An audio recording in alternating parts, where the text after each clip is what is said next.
Hello friends.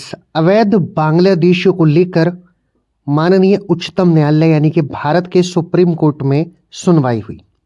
Court से केंद्र सरकार ने पूछा कि सैकड़ों अवैध बांग्लादेशी जो प्रवासी हैं उनको अपने मूल देश में वापस भेजने के बजाय उन्हें अनिश्चित काल के लिए भारत में हिरासत केंद्रों में रखने का क्या उद्देश्य है। इस मामले पर अब अगली सुनवाई जो है वो 6 फरवरी 2025 को होनी है।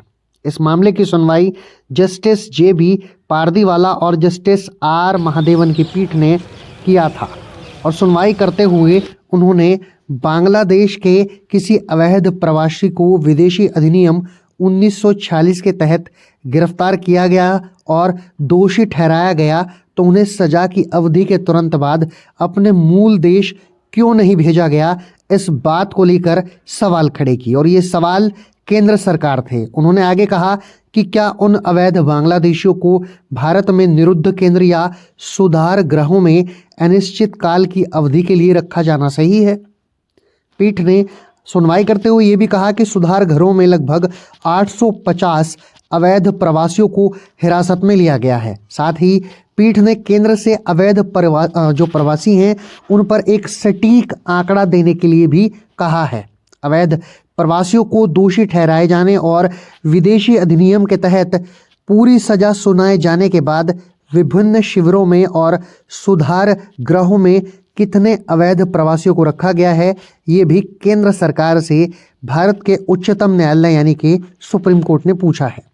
पीठ ने यह भी कहा कि हम उत्तरदाताओं से समझना चाहते हैं कि एक बार बांग्लादेश से एक अवैध अप्रवासी को कथित अपराध के लिए दोषी ठहराया गया और यह स्थापित नहीं है कि वह भारत का नागरिक नहीं है, ऐसे सैकड़ों अवैध प्रवासियों को अनिश्चित अवधि के लिए हिरासत और सुधार शिविरों में रखने का क्या विचार है, क्या इसका महत्व है।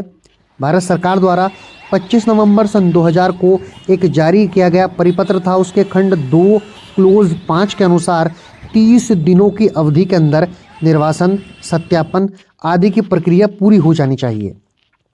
आगे कोर्ट ने कहा, हम ये जानना चाहते हैं कि इस कानून का जो है वो सख्ती से पालन क्यों नहीं किया जा रहा है।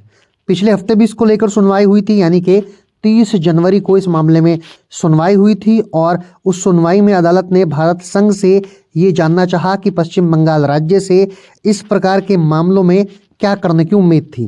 गौरतलब है कि न्यायमूर्ति ओका की अध्यक्षता वाली सुप्रीम कोर्ट की एक अन्य पीठ ने असम में, आप याद रखिएगा असम की बात मैं कर रहा हूं, असम में विदेशियों के हिरासत केंद्रों में अवैध प्रवासियों की अनिश्चितकालीन जो हिरासत है उसको लेकर केंद्र सरकार से सवाल किए थे। अब देखना ये होगा कि भारत का उच्चतम न्यायालय इन अवैध प्रवासियों के लिए क्या निर्णय देता है।